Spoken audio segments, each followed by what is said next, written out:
Hello बच्चों, एक बार फिर से मैं आप सभी का स्वागत करता हूं वंस स्मार्ट क्लासेस जयपुर में।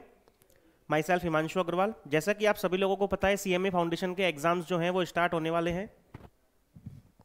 ठीक है, तो आपकी जो फाउंडेशन की एग्जाम डेट है वो जनवरी 13 जनवरी को आपके एग्जाम्स होने वाले हैं। तो उसी के मद्देनज़र हमने आपके एमसीक्यूज़ की एक सीरीज स्टार्ट की है, जिसमें हम अपने पहले चैप्टर रेशो एंड प्रोपोर्शन के एमसीक्यूज़ को कवर करने जा रहे हैं। ठीक है, तो अपन इस सीरीज में क्वेश्चन नंबर फर्स्ट देखते हैं।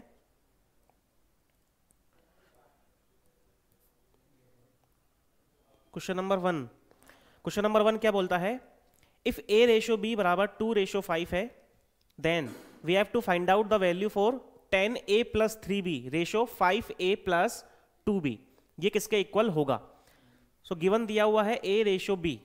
a रेशो b जो है वो मुझे गिवन है 2:5। तो मैंने क्या बताया था, यदि मुझे वैल्यूज को अलग अलग करना है तो a की वैल्यू कितनी हो जाएगी यहाँ पर 2k हो जाएगी, और b की वैल्यू कितनी हो जाएगी यहाँ पर 5k, यहाँ पर b की वैल्यू हो जाएगी। मुझे फाइंड आउट करना है 10a + 3b रेशो का मतलब अपॉन में लिख सकता हूं मैं 5a + 2b। चलो वैल्यू पुट करता हूं मैं a की वैल्यू पुट करूंगा तो ये हो जाएगा 10 मल्टीप्लाई में 2k, ठीक है, प्लस 3 b की वैल्यू पुट करूंगा 5k ना, अपॉन में 5 a की वैल्यू पुट करूंगा 2k प्लस 2 b की वैल्यू पुट करूंगा, कितना आएगा 5k यहाँ पर आ जाएगा। चलो सॉल्व करते हैं। ऊपर हो गया 10 × 2k 20k plus 15k, 20k plus 15k कितना होता है 35k।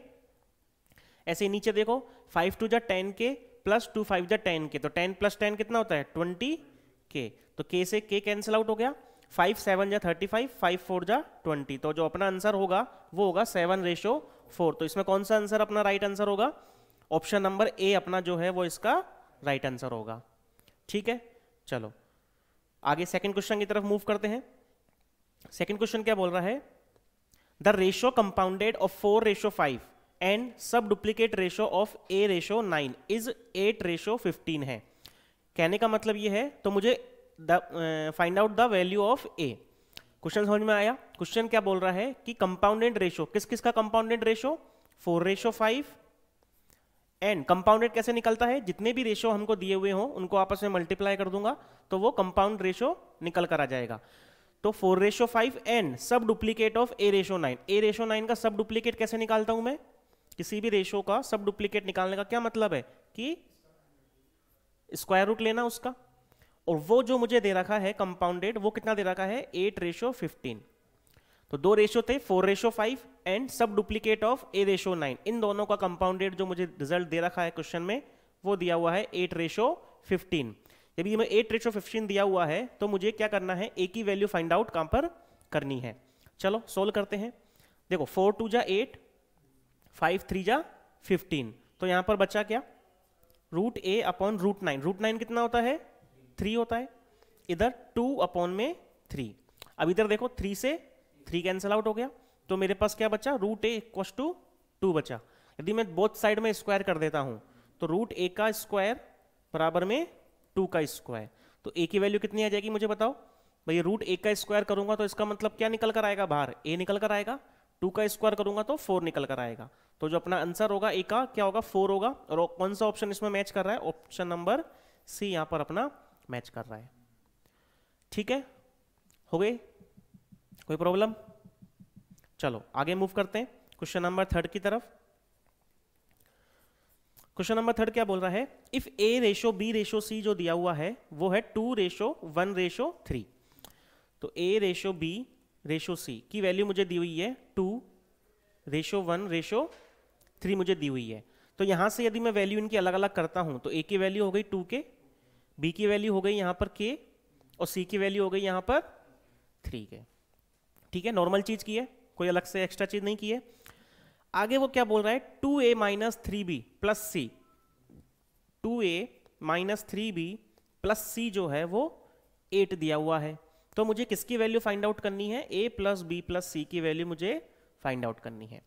तो देखो जनरली अपन यहां पर गलती क्या करेंगे, अपन लोग गलती ये करेंगे कि मैं डायरेक्टली a b c की वैल्यू यहां पर पुट करके फिर मैं बता दूंगा कि ये आंसर आएगा। बल्कि वो आंसर आएगा नहीं। क्यों नहीं आएगा? क्योंकि वो जो आंसर आएगा वो 2k प्लस 3k कितना आएगा 6k। तो अपना जो ऑप्शन है उसमें से k गायब करना है ना अपन को। तो k की वैल्यू कैसे मिलेगी? जो इसने जो रिलेशन दिया हुआ है मुझे, यहां से मुझे किसकी वैल्यू मिलेगी? k की वैल्यू मिलेगी। ठीक है, देखो 2 a की वैल्यू मैं यहां पर रखता हूं 2k माइनस 3, b की वैल्यू रखता हूं यहां पर k, और c की वैल्यू रखता हूं यहां पर मैं 3k। वो किसके बराबर है? 8 के बराबर है। तो सोल्व करो, 4k माइनस का 3k प्लस का 3k कैंसिल आउट हो गया, ये इक्वल टू में 8 दिया हुआ है। तो 4k किसके इक्वल आ गया? 4k आ गया अपना 8 के इक्वल आ गया। तो 4 1 जा 4, 4 2 जा 8, तो k की वैल्यू जो आ गई वो कितनी आ गई? 2 आ गई। अब जब k की वैल्यू 2 आ गई तो मुझे बताओ a plus b plus c इसकी वैल्यू कितनी थी? a की जगह मैंने क्या रखा? 2k, b की जगह k और c की जगह 3k। तो कितना हो गया टोटल? ये 6k। और k की वैल्यू कितनी है? 2। तो 6 मल्टीप्लाई 2 कितना आएगा? 12। तो यहां पर कौन सा अपना ऑप्शन होगा? ऑप्शन नंबर ए अपना राइट आंसर होगा यहां पर 12। ठीक है, चलो आगे की तरफ मूव करते हैं। क्वेश्चन नंबर 4 की तरफ देखो। क्वेश्चन नंबर 4 क्या बोलता है? If 3a plus 2b ratio 3a minus 2b किसके इक्वल है? 9 रेशो 5 के। Then we have to find out the value for a ratio b। 3a plus 2b ratio 3a minus का 2b किसके equal दिया हुआ है? 9 रेशो 5 के। तो मुझे वैल्यू फाइंड आउट करनी है a रेशो b, मतलब a अपॉन b मुझे निकालना है। अब देखो इसको सॉल्व करने के दो तरीके हैं।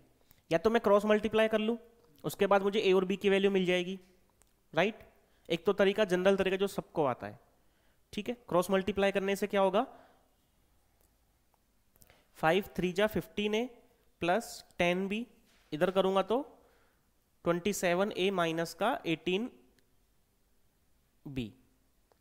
ठीक है, सॉल्व करो।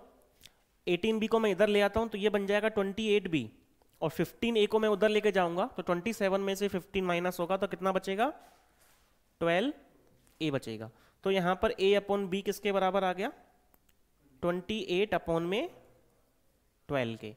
तो 4 7 जा 4 3 जा, तो a अपॉन b की जो वैल्यू आ गई वो कितनी आ गई? ऑप्शन नंबर सी 7 रेशो 3 आ गई। अब देखो इसको डायरेक्ट सॉल्व करने का तरीका भी था। सेकंड मेथड क्या है इसका? सेकंड मेथड ये है 3a plus 2b upon 3a minus का 2b बराबर 9 अपॉन 5। आप लोगों को ध्यान है मैंने एक प्रॉपर्टी पढ़ाई थी। क्या प्रॉपर्टी पढ़ाई थी? कि यदि मेरे को a अपॉन b बराबर में कुछ दिया हुआ है, c अपॉन d दिया हुआ है, तो मैं क्या लिखता था उसको? a plus b a minus b बराबर में c plus d upon c minus d। ये चीज पढ़ाई थी नहीं पढ़ाई थी? तो उसी का यदि मैं यहां पर यूज करता हूं, इसी प्रॉपर्टी का यदि मैं यहां पर यूज करूंगा तो देखो कैसे यूज करूंगा। ये पूरा एक वैल्यू हो गया, ये पूरी एक वैल्यू हो गई। तो कहने का मतलब 3a plus 2b plus 3a minus का 2b, ऐसे नीचे क्या आ जाएगा? 3a प्लस का 2b माइनस 3a माइनस का 2b बराबर में कितना आ जाएगा? 9 प्लस 5 और 9 माइनस 5। बताओ कोई प्रॉब्लम है इस प्रॉपर्टी में? अब इस प्रॉपर्टी से हुआ क्या? 2b से 2b गया, कितना बचा ऊपर? 6 से। नीचे 3a से 3a गया, माइनस माइनस प्लस होके 2b बन जाएगा प्लस का, और प्लस का 2b प्लस का 2b कितना हो जाएगा? 4b हो जाएगा। इधर देखो कितना बचा? 9 प्लस 5 कितना हो गया? 14, और 9 माइनस 5 कितना हुआ? 4। ठीक है, अब देखो 4 से 4 गया, a अपॉन b कितना आ गया? 14 अपॉन में 6, तो 2 7 जा 2 3 जा। बताओ 7 रेशो 3 आंसर आया कि नहीं आया? वही सेम। तो ये तरीके क्या होते हैं क्वेश्चंस को करने के? मल्टीपल ऑप्शंस होते हैं करने के, मल्टीपल वेज होते हैं। बस अपन को पता होना चाहिए कि एट द टाइम कम समय में कौन सा तरीका फिट होगा। तो बजाय क्रॉस मल्टीप्लाई के ये वाला इजी था, कम टाइम ले रहा था, जल्दी क्वेश्चन निकल के आ रहे थे। तो अपन को टाइम का भी याद रखना है, ये नहीं कि अपन जनरल तरीके से करते जा रहे हैं वो लेंथी जा रहा है। क्वेश्चन करने का सबसे पहला तरीका यही होता है, पहले क्वेश्चन को थ्रू आउट एक बार रीड करो, उसमें पहले वो क्वेश्चंस अटेम्प्ट करो जो सिंपल है, केवल देखते ही हो रहे हैं, उसके बाद टाइम बच रहा है तो उनको अटेम्प्ट करो, जो आते हैं बट अपन को लगता है थोड़ा टाइम लगेगा उनको करो, उसके बाद में वो क्वेश्चंस अटेम्प्ट करो जो तुम्हें नहीं आते हैं, पहली बार पढ़ने पे नहीं हुए वो वाले। तो ये तरीका होता है क्वेश्चन को, पेपर को अटेम्प्ट करने का, ठीक है। ये नहीं कि पहला क्वेश्चन देखा, दूसरा देखा, तीसरा नहीं हो रहा तो उसमें लग रहे हैं, क्योंकि एग्जामिनर हमेशा ऐसे क्वेश्चंस डालेगा जरूर कि आपका टाइम जो है कंज्यूम हो उसमें, क्योंकि उसको कट ऑफ जो है उसको ऊपर नीचे करनी है मार्क्स को, तो इसीलिए वो ऐसे क्वेश्चंस डालता है। तो वो क्वेश्चंस अटेम्प्ट करने के लिए नहीं होते हैं, उन क्वेश्चंस को छोड़ना ही बेनिफिट होता है उस टाइम पे, ठीक है। तो A/B जो है 7/3 आ गया, तो ऑप्शन नंबर सी यहाँ पर अपना राइट आंसर होगा। तो इसको करने के दो तरीके थे। चलो ना, अब देखो अगला क्वेश्चन नंबर 5 की तरफ अपन मूव करते हैं। क्वेश्चन नंबर 5 देखो क्या बोलता है, A² + B² ratio A² minus का B²। ये जो है ये स्क्वायर में है, A² + B² ratio A² minus B²। कितना दिया हुआ है 41/9 की, कहने का मतलब A² + B² A² माइनस का B² कितना दिया हुआ है 41/9 दिया हुआ है, ठीक है। अगेन तीसरा क्या दिया हुआ है इसने इसके अलावा, A³ + B³ upon A³ minus का B³, ठीक है, is all number are in power. अच्छा ये आगे जो रहेगा, ठीक है। तो मुझे इसकी वैल्यू फाइंड आउट करनी है A³। चलो करते हैं। देखो इधर देखो, ये जो मुझे दिया हुआ है, यदि मैं इसमें अभी जो मैंने जस्ट ऊपर वाला प्रॉपर्टी लगाई है, यदि मैं इसमें ये वही प्रॉपर्टी लगाता हूं तो देखो A² + B² plus A² minus B² हो गया। अगेन नीचे A² + B² minus A² minus B² हो गया। आगे 41 प्लस का 9 और 41 माइनस का 9। तो देखो B² से B² गया, A² कितना हो गया 2A² हो गया।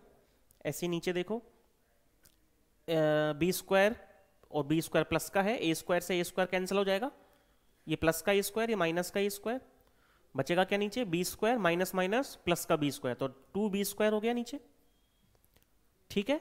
समझ में आ गया नीचे 2B² कैसे आ गया।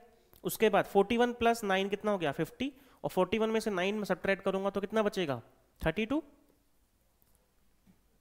ठीक है। अब देखो 2 से 2 गया, यहाँ पे देखो इसको कैंसिल आउट करो 25 और 16, तो A² अपॉन B² की वैल्यू आ गई 25/16। तो यहाँ से मुझे A/B की वैल्यू बताओ क्या हो जाएगी 5/4। दोनों तरफ क्यूब रूट करूंगा मैं, स्क्वायर रूट करूंगा सॉरी। समझ में आ गया कैसे आई। हाँ वो कोई दिक्कत नहीं है, अपन कैसे भी तरीके से करें, आपने क्रॉस मल्टीप्लाई करके किया होगा, A और B की वैल्यू वहाँ से मिल गई होगी। तो वही मैं बोलना चाह रहा हूँ, कई सारे तरीके होते हैं करने के, बट अपन को बेस्ट तरीका कौन सा है वो अप्लाई करना है। वो चीज़ किससे आएगी, वो प्रैक्टिस से आएगी वो चीज़ें, ठीक है ना। तो जितनी प्रैक्टिस करोगे क्वेश्चंस की उतना बेटर रहेगा। तो A/B की वैल्यू 5/4 आ गई, राइट। 5/4 आने के बाद मुझे A³ और B³ की वैल्यू निकालनी है, सिंपल। A की वैल्यू कितनी आ गई यहाँ पे 5K, B की वैल्यू कितनी आ गई 4K, तो सिंपल रख दो अब इसमें A³ + B³ और A³ माइनस B³। बताओ कितना हो जाएगा, A का क्यूब करूंगा तो कितना आएगा 5 का क्यूब करूंगा कितना आता है, मैंने बोला था क्यूब की और स्क्वायर की टेबल लर्न करने के लिए 5 का क्यूब होता है 125 K³ प्लस B का क्यूब करूंगा तो 64 K³।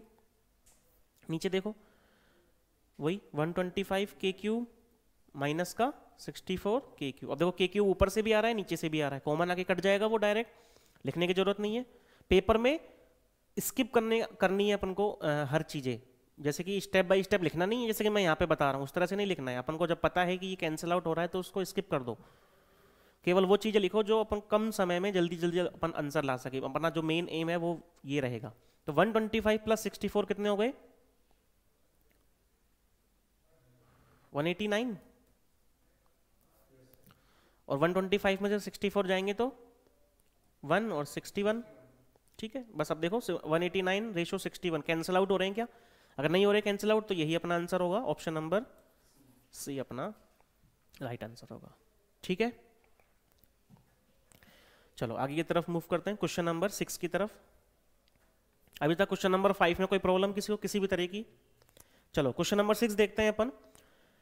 क्वेश्चन नंबर 6 क्या दिया हुआ है, square root of 13 plus x, फिर आगे प्लस में दिया हुआ है square root of 13 minus x, square root of 13 plus x, plus में दिया हुआ है square root of 13 minus x, upon में क्या दिया हुआ है square root of 13 plus x, square root of 13 minus x. यदि अपन को दिया हुआ है 5, तो मुझे x की वैल्यू फाइंड आउट करनी है।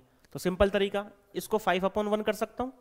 अब क्रॉस मल्टीप्लाई की जगह अभी मैंने प्रॉपर्टी जो पढ़ी है उसी को अप्लाई करूँ इसमें, तो क्या हो जाएगा, ऊपर वाला नीचे वाला सम करूंगा। तो डायरेक्टली मैं स्किप कर रहा हूँ, देखो डायरेक्ट लिख नहीं रहा उसमें, दोनों को सम करूंगा। सम करने पर मुझे पता है 13 प्लस एक्स, 13 जो माइनस का है ये कैंसिल आउट हो जाएगा, 13 माइनस एक्स जो है और ये माइनस का 13 माइनस एक्स, ये कैंसिल आउट हो जाएगा। ऊपर क्या बचेगा, स्क्वायर रूट में 13 प्लस एक्स बचेगा। ठीक है, ऐसे ही नीचे देखो, जब दोनों को माइनस करूंगा तो 13 का प्लस एक्स जो स्क्वायर रूट वो कैंसिल आउट हो जाएगा, और अपने पास नीचे क्या बचेगा, 13 माइनस एक्स बचेगा। इधर देखो 5 प्लस 1, 5 माइनस 1 बचेगा, 2 से 2 गया। तो यहाँ पर अब देखो, अब मैं डायरेक्टली स्क्वायर रूट करके जो है स्क्वायर कर रहा हूँ दोनों साइड में, ताकि अपना स्क्वायर रूट यहाँ से हट जाएगा। तो ये बचेगा 13 प्लस एक्स और नीचे बचेगा 13 माइनस एक्स। अब इधर देखो 5 प्लस 1 कितना है, 6 है, 6 का स्क्वायर आएगा 36, और 5 माइनस 1 कितना है, 4 है, 4 का स्क्वायर आएगा कितना, 16। ठीक है, अब ये कितना हो गया, 4 9 जा 4, 4 जा। ठीक है, अब बस अब आप वापस से या तो प्रॉपर्टी लगा दो या क्रॉस मल्टीप्लाई कर लो, एक ही बात है। करूंगा तो देखो कितना आ जाएगा, 13 4 जा 52 प्लस 4x, इधर करूंगा तो 13 9 जा कितना होता है, 117। ठीक है, माइनस का 9x, 9x इधर ले आऊंगा तो ये हो गया 13x। इधर देखो 170 में से 50 जुड़ जाएगा तो कितना बचेगा, 65। 13 से कैंसिल आउट कर दो 5 टाइम्स, तो x की वैल्यू आ गई, कितनी आ गई, 5 आ गई। ऑप्शन नंबर कौन सा, बी। ठीक है, तो दो जब भी क्वेश्चन सोल्व करो तो इस तरह से अपन को स्टेप जो है स्किप करनी है, केवल वही लिखनी है जो अपने लिए काम की है। ठीक है, कैसे कैंसिल आउट करके, क्रॉस मल्टीप्लाई करके। हाँ, तो क्रॉस मल्टीप्लाई करके भी हो जाएगा, 13 प्लस एक्स जो है वो आ जाएगी वैल्यू, वहां से कैंसिल आउट, स्क्वायर रूट करना पड़ेगा वहां पर भी अपन को। ठीक है, चलो आगे बढ़ते हैं अपन अपना क्वेश्चन नंबर 7 की तरफ। देखो क्वेश्चन नंबर 7 क्या है, यदि मुझे ए बी जो है वो 1 दिया हुआ है, ठीक है, देन मुझे क्या निकालना है, 1 प्लस ए अपॉन 1 प्लस बी जो है मुझे फाइंड आउट करना है कि इसकी वैल्यू जो है वो क्या होगी। अब देखो इसका सबसे बढ़िया तरीका है, मुझे क्या, या तो यहां पर क्या करना है अपन को, इसकी वैल्यू फाइंड आउट करनी है। तो सबसे बढ़िया तरीका है, मैं वैल्यू ए और बी का मल्टीप्लाई कितना दिया हुआ है, 1 दिया हुआ है, तो ए और बी का मल्टीप्लाई 1 कब आ सकता है, जब ए भी 1 हो और बी भी 1 हो। ठीक है, यदि मैं ये वाली वैल्यू लेता हूं, ए की वैल्यू 1 और बी की वैल्यू 1 लेता हूं, तो यहां पर ऑप्शन में देखो एक बार, जब मैं बी की वैल्यू 1 पुट करूंगा तो नीचे जो b माइनस 1 दे रखा है, 1 माइनस 1 क्या बन जाएगा, 0 बनेगा। ऑप्शन में a minus 1 upon b minus 1 दिया हुआ है ना भाई, मैंने a और b की वैल्यू 1 ले ली, ये मैंने सपोज ही तो करी है। मैं शॉर्ट तरीका बता रहा हूँ, वो नहीं बता रहा कि जनरल बिल्कुल लेंथी तरीका नहीं बता रहा, अपने तरीका। अपन को मल्टीपल चॉइस क्वेश्चन इसी तरीके से करने हैं। ए और बी की वैल्यू मैंने अज्यूम कर ली, वो इस कंडीशन को सेटिस्फाई कर रही है, ए की वैल्यू 1 है, बी की वैल्यू 1 है, तो ए मल्टीप्लाई बी 1 होगा, सेटिस्फाई हो रही है। तो यदि मैं इसमें अपन को जो 1 प्लस ए और 1 प्लस बी दे रखा है, मैं इसकी वैल्यू रख देता हूँ, ए की वैल्यू 1, बी की वैल्यू 1, तो ये क्या आना चाहिए, 2/2 कितना आना चाहिए, 1 आना चाहिए। इसका जो आंसर आना चाहिए वो क्या आना चाहिए, 1। तो ऑप्शन में भी तो 1 2 ऐसा कुछ आना चाहिए। यदि मैं पहला ऑप्शन उठाता हूँ a minus 1 upon b minus 1, तो देखो 1 माइनस 1 आ गया, 1 माइनस 1 आ गया, तो ये क्या आ रहा है, तो 0/0 जो अनडिफाइंड चीज होती है, क्या होती है ये, मैंने बताया था जब भी नीचे इन्फिनेटिव आ जाए या फिर 0/0 आ जाए तो ये कैसी चीजें होती हैं, अनडिफाइंड चीजें होती है मैथ में, इनकी कोई डेफिनेशन नहीं है। इसलिए मैं यहाँ पर a की वैल्यू 1 और b की वैल्यू 1 नहीं लूंगा, a की वैल्यू 1 और b की वैल्यू 1 मैं यहाँ पर नहीं लूंगा। समझ में आ गई बात, क्यों नहीं लूंगा, तो मैं क्या वैल्यू लूंगा, चलो देखते हैं। यदि मुझे बताओ a b बराबर 1 है, ठीक है, 1 प्लस ए अपॉन 1 प्लस बी, यदि मैं a की वैल्यू 2 ले लेता हूँ, b की वैल्यू 1/2 ले लेता हूँ, तो बताओ ये सेटिस्फाई हो रही है कि नहीं हो रही है कंडीशन? a मल्टीप्लाई b 1 आ रहा है कि नहीं आ रहा? 1 और 1 वैल्यू ली मैंने a और b की, उसमें मैंने रख के देख लिया प्रॉब्लम क्या आ रही थी। ऑप्शंस में यदि मैं 1 रखता हूँ a की जगह और b की जगह 1 रखता हूँ, तो सारे ऑप्शंस एक ही हो जाएंगे, 0/0, 0/0, 0/0। तो कहने का मतलब a और b की जो वैल्यू 1 1 अपन ने मानी है वो गलत है। ठीक है, अब अपन दूसरी वैल्यू मानेंगे, a और b को मल्टीप्लाई करने पर 1 आना चाहिए। तो मुझे एक चीज़ बताओ, a यदि कुछ भी नंबर है, a यदि XYZ कुछ भी नंबर है, तो जो b है वो उसका 1 ही तो होगा, क्योंकि उसको जब मल्टीप्लाई करूंगा तभी तो 1 आएगा। तो यदि मैंने a को 2 ले लिया तो b की वैल्यू कितनी हो जाएगी? 1/2 हो जाएगी, क्योंकि दोनों को मल्टीप्लाई करूंगा तभी तो 1 आएगा। अब मैं यहाँ पर रखता हूँ a की वैल्यू 2, b की वैल्यू 1/2, तो कितना आना चाहिए? 3/1 + 1/2 कितना होता है? 3/2 होता है। सोल्व करूंगा तो कितना आ जाएगा? 2 × 3/3, तो कितना आ रहा है? 2 आ रहा है। प्लस का कितना आ रहा है? अब अपन को देखना है ऑप्शन में यदि मैं a और b की वैल्यू रखता हूं तो मुझे किस ऑप्शन में प्लस का 2 मिल रहा है, कौन से वाले ऑप्शन में मुझे प्लस का 2 मिलेगा। तो यदि ऑप्शन a लेता हूं, a-1/b-1 रखो, a की जगह 2, b की जगह 1/2 - 1, ये 1 आ गया ऊपर, नीचे माइनस का हाफ आया, प्लस का 2 मिल रहा है क्या?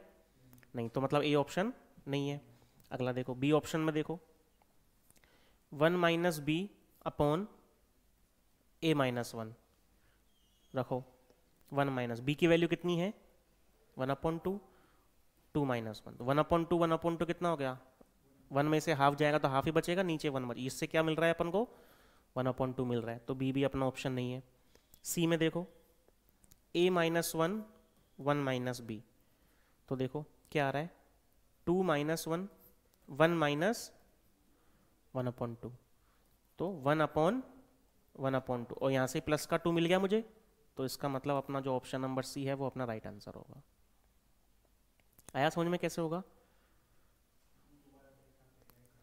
ठीक है, अब इसका जनरल तरीका क्या है? इसका जनरल तरीका ये है कि ए बी बराबर 1 है, तो ए की वैल्यू यहाँ से क्या आ गई? 1/b आ गई। अब मैं 1 + a और 1 + b, अब मैं क्या करूँगा? a की जगह 1/b रखूँगा, तो देखो ऊपर से b LCM आ जाएगा, b + 1 बचेगा, नीचे 1 + b है, 1 + b को मैं b + 1 लिख सकता हूँ, तो ये कट गया, तो क्या मिला मुझे?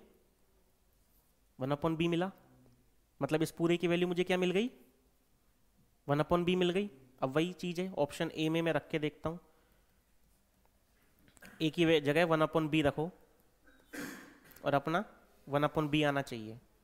तो जो चीज़ मैं ऊपर वैल्यू से कर रहा था वो चीज़ यहाँ पर भी तो करनी पड़ रही है, सेम चीज़। तो वैल्यू से करना ईजी है कि ऐसे करना ईजी है? ऊपर वही चीज़ ईजी है ना, यहाँ पर भी मैं वही सेम चीज़ कर रहा हूँ, एक ही जगह मैं रखे तो देख रहा हूँ, तो मैंने वहाँ पर वैल्यू मान ली, तो वैल्यू से गलत थोड़ा ना हुआ, ऑप्शन अपना वही आएगा आंसर निकल के। ये ऐसी चीज़ें अपन को हेल्प करेंगी किसमें? जिसमें ज़्यादा कॉम्प्लिकेशंस होंगी उसको सोल्व करने में। कभी कभी अपन को इस तरह की इक्वेशन मिल जाती है जिसको सोल्व करने में काफ़ी टाइम लगता है। तो MCQ का सबसे बढ़िया बेनिफिट ये है कि वैल्यू मान लो, वैल्यू के थ्रू पुट करो, और कौन सा ऑप्शन में वैल्यू मैच कर रही है उस ऑप्शन को टिक करना है बस केवल। आ गया समझ में? ये है, तो यहाँ पर अपना ऑप्शन नंबर सी इसका राइट आंसर होगा 7 का। समझ में आगे कैसे करना है? आगे इसी तरह से करने हैं अपन को। ठीक है ना, देखो अगला क्वेश्चन देखो, क्वेश्चन नंबर 8। क्वेश्चन नंबर 8 क्या बोलता है अपन को? A car covers a distance of 150 kilometre in 2 hours. तो एक कार जो है एक डिस्टेंस को कवर कर रही है 150 किलोमीटर की 2 आवर्स में, तो उसकी स्पीड बताओ। कार की स्पीड कितनी हो गई? 150/2 भाई, स्पीड का जो फॉर्मूला होता है वो क्या होता है? क्या होता है? डिस्टेंस अपॉन टाइम होता है। तो 150/2 कितना आ गया? 75 किलोमीटर पर आवर। ये किसकी स्पीड आ गई? कार की स्पीड आ गई इन 2 आवर्स एंड 40 मिनट। अच्छा, 2 आवर्स एंड 40 मिनट है ये, 2 आवर्स नहीं है कंप्लीटली। कार जो है 150 की डिस्टेंस को कवर करने के लिए जो टाइम ले रही है वो 2 आवर्स 40 मिनट ले रही है। तो 2 आवर्स 40 मिनट, अब इसको कन्वर्ट करो कंप्लीट आवर्स में। 2 आवर 40 मिनट को यदि मैं कंप्लीट आवर्स में कन्वर्ट करता हूँ तो 2 आवर तो कंप्लीट है ही, प्लस 40 मिनट को कंप्लीट करूँगा आवर्स में तो डिवाइड बाय 60 करना पड़ता है। 0 से 0 गया, 2 2 जा, 2 3 जा, तो मतलब 2 + 2/3 आवर हो गए। कितना कंप्लीट हो गया ये? 3 8/3 आवर्स। ठीक है, ठीक है, चलो तो 8/3 आवर्स लगे। अब इसकी स्पीड देखो, 150/8, 3 ऊपर चला जाएगा, तो कार की जो स्पीड आ गई, क्यों आएंगे? 3 LCM आएगा ना। 2 आवर 40 मिनट, 40 मिनट को कन्वर्ट करूंगा तो 40/60 तो होगा, तो 2/3 आएगा, तो 2 + 2/3 सोल्व करूंगा तो 3 LCM आ गया, 3 2 जा 6 + 2 कितना आ गया? 8/3 आवर्स आ गया। तो कार को 150 किलोमीटर की डिस्टेंस को ट्रेवल करने में जो टाइम लग रहा है वो लग रहा है 8/3 आवर्स। 2 आवर्स 40 मिनट को मैंने कंप्लीटली आवर्स में चेंज कर लिया और वो कितना निकल कर आया है? 8/3 आवर्स निकल कर आया है। तो अब इसको सोल्व करूंगा तो कार की स्पीड आ गई अपनी 2 4 जा 75 जा, तो कार की जो स्पीड आ गई अपनी 75 × 3/4 किलोमीटर पर आवर। मैंने सोल्व नहीं किया, इसको ऐसे कैसे रहने दिया। ठीक है, नाउ आगे देखो, while a motorcycle covers the same distance in 2 hours. तो मोटरसाइकिल जो है सेम डिस्टेंस को कितने में कवर कर रही है?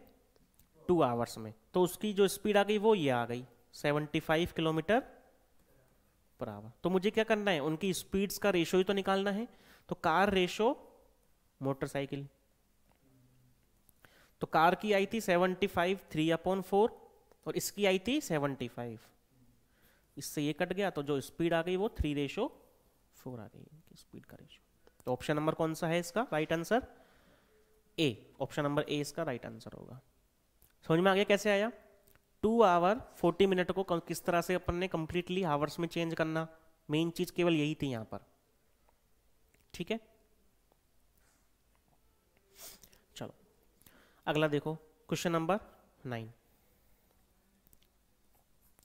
क्वेश्चन नंबर 9 क्या बोलता है? The marks obtain by a student in 3 subjects A B and C are in the ratio of 1/2 1/3 3/5।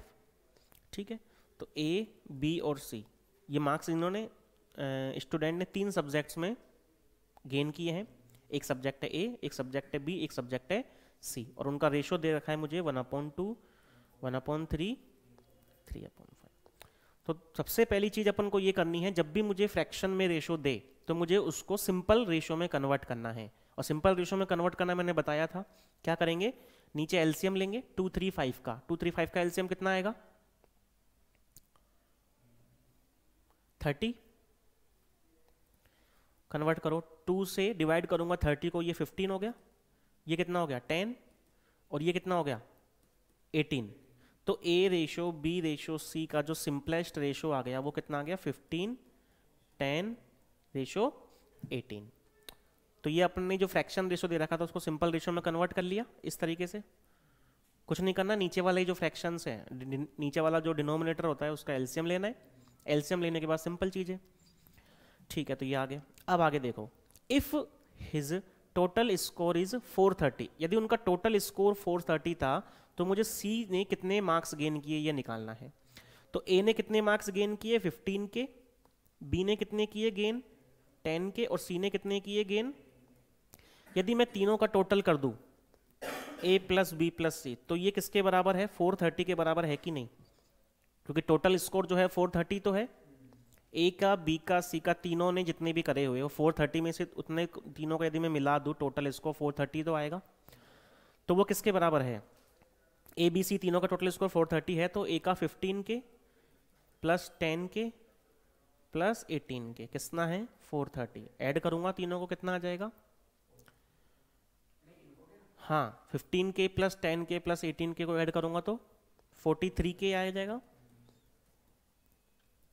43 से कैंसिल आउट हो गया, के की वैल्यू कितनी आ गई यहाँ पर 10 आ गई। तो इसका मतलब मुझसे पूछा क्या है उसने? सी के मार्क्स पूछे हैं। तो सी के मार्क्स कितने हैं 18 के, तो 180 मार्क्स आ गए सी के। की जगह 10 पुट करूंगा तो तो यहाँ पर जो अपना आंसर होगा वो क्या होगा, C option is the right answer होगा 180। आगे समझ में क्वेश्चन नंबर 9।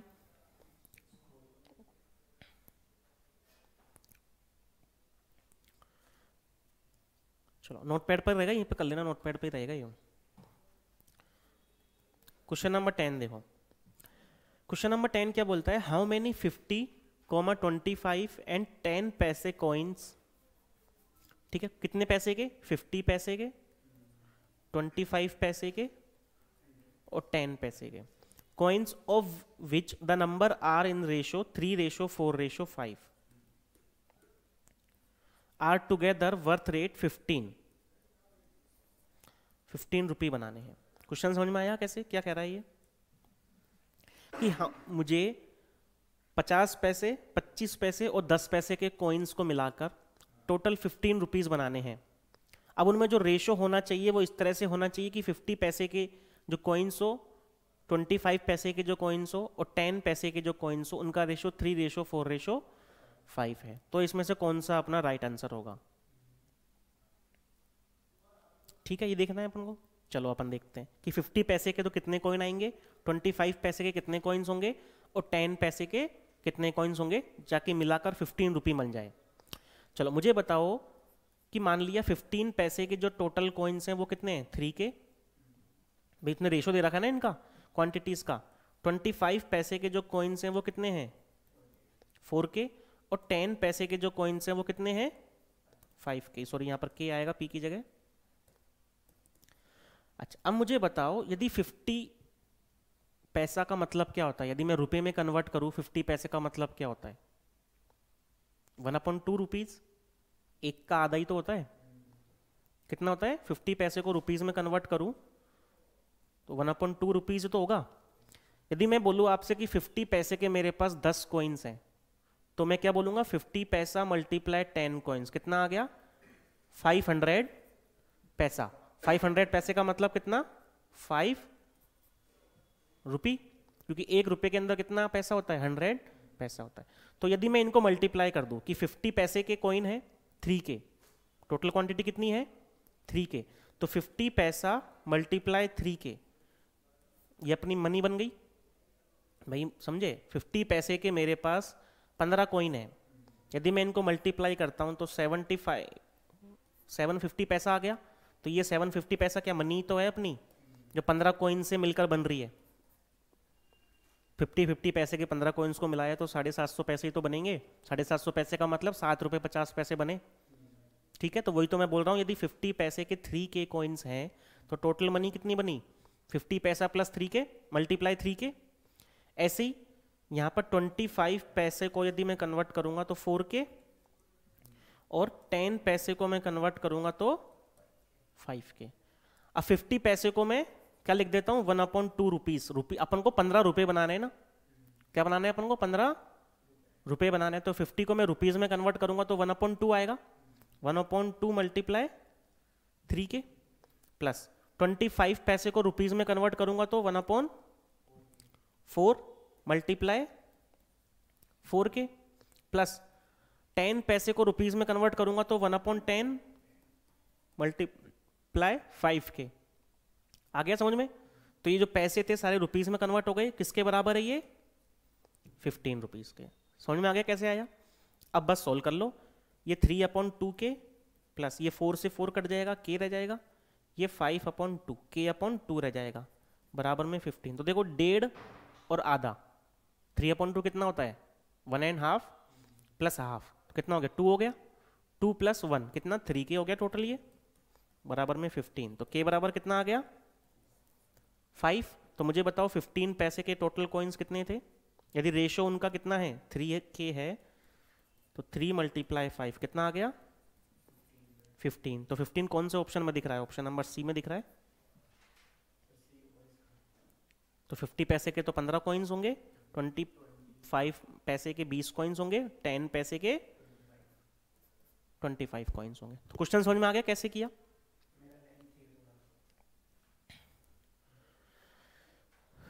ठीक है, तो इस तरह से अपन को क्वेश्चंस को करना है। तो 10 क्वेश्चंस कर लिए अपन ने। अब अपनी नेक्स्ट सीरीज में अपन आगे के एमसीक्यूज करेंगे, आगे के चैप्टर्स के। रेशो के और भी एमसीक्यूज हैं, जैसे जैसे टाइम आता जाएगा मैं देता जाऊंगा और अपन करते जाएंगे। ठीक है, तो आज की क्लास के लिए इतना ही, मिलते हैं अपनी नेक्स्ट क्लास में।